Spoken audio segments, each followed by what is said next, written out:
stream is playing up again.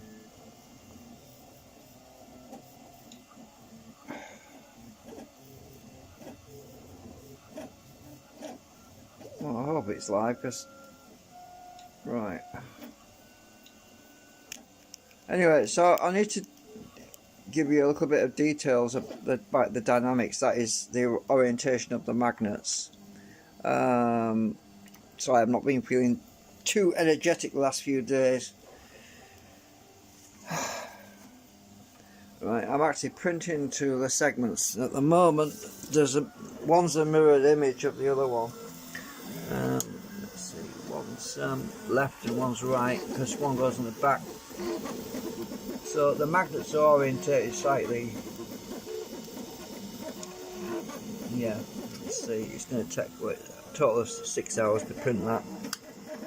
Right, so I'm not putting the light on because I'm a bit... Ooh, what was that? Something just fell. Alright, so I need to explain this. Actually, I'm going to put the light on. Just a minute. Oh, shit.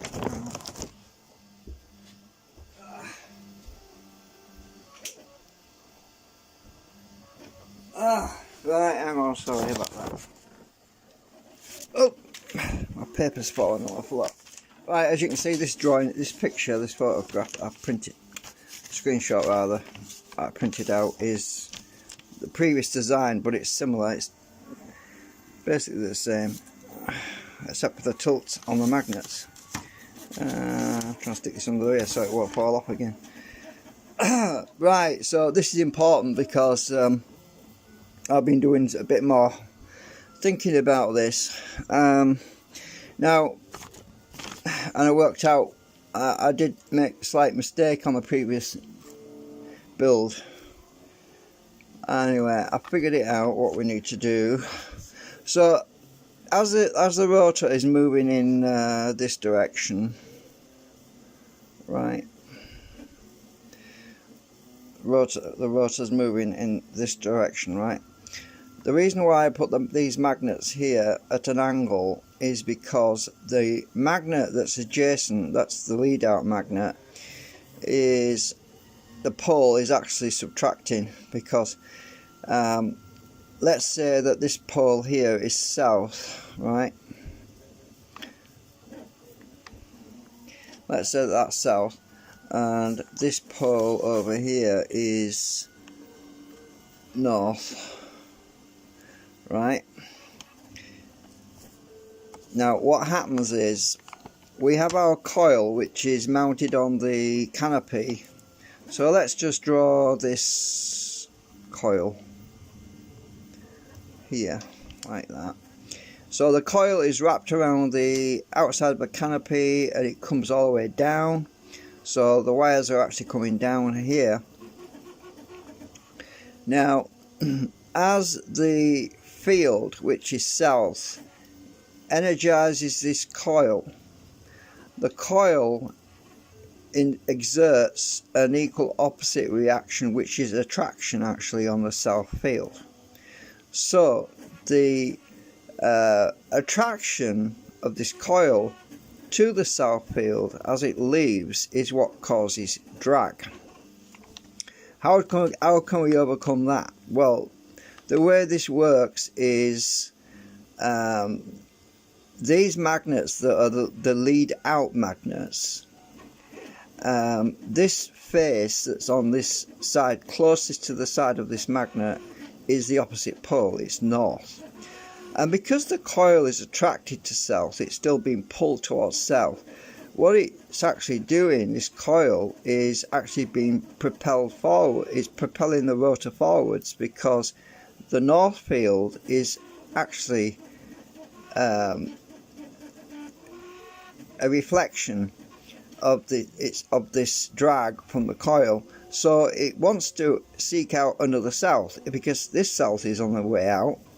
So it still wants to stay stuck to south. So what happens is it rides on a wave of magnetic field, a wave. So let me just draw this line. So we have a wave, a field that's carried like this, like it's like riding on a surfboard. So the coil basically this is the north, this is north down here. Right, we've already proven this by using the segments on the oh shit, knocking everything over. We've already proven this with these segments, right? We've already demonstrated that when you have an opposite pole, it wants to ride in a certain direction, right?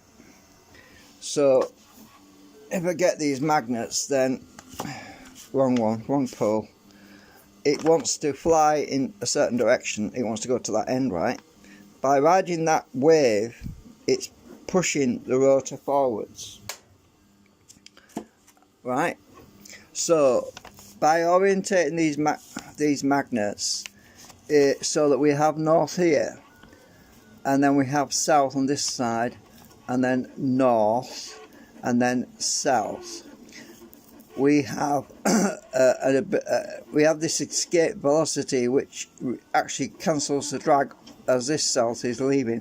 But because these poles are not sending magnetic field directly outwards, they're not going to generate any power because they're actually cancelled out, because we have a north facing a south here, so the fields are very small. But the actual lens effect is able to interact with these fields in order to pull it forward. Now let me just go over here and let's do something similar, right? We have a coil there, and the coil over here. Now let's imagine the coil is actually in between these two poles, right? So we have our coil, and it's crossing over the exit magnet, and it's actually intersecting with these magnets here.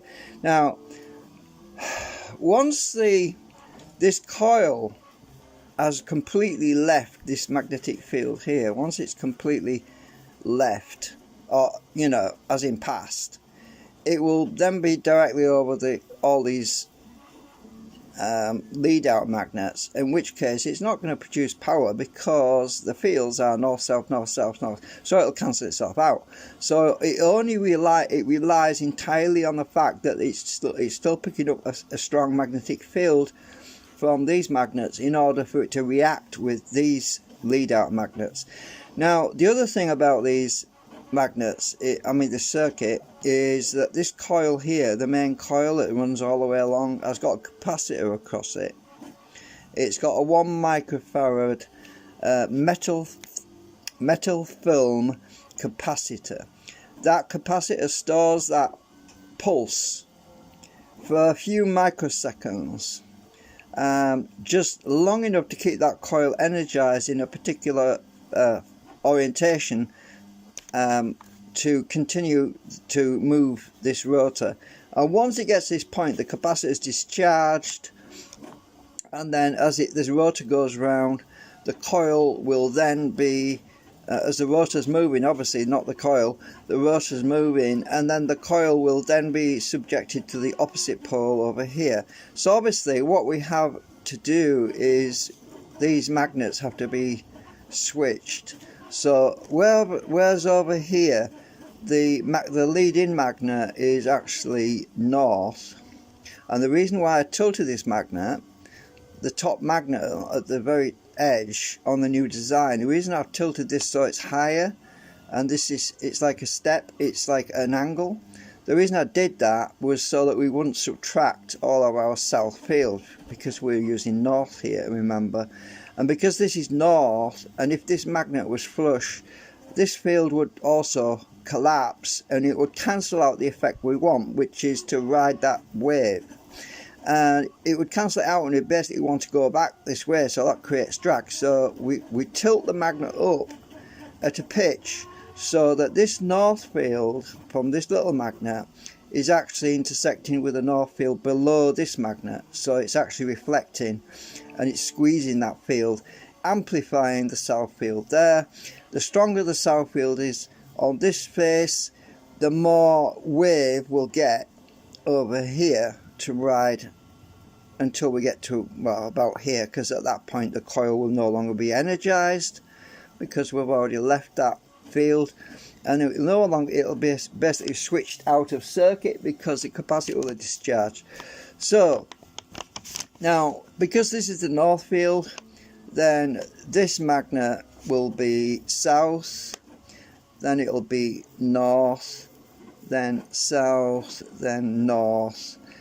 Now, what I've done with the new design is I've rearranged these magnets in the middle so they're actually pointing downwards slightly.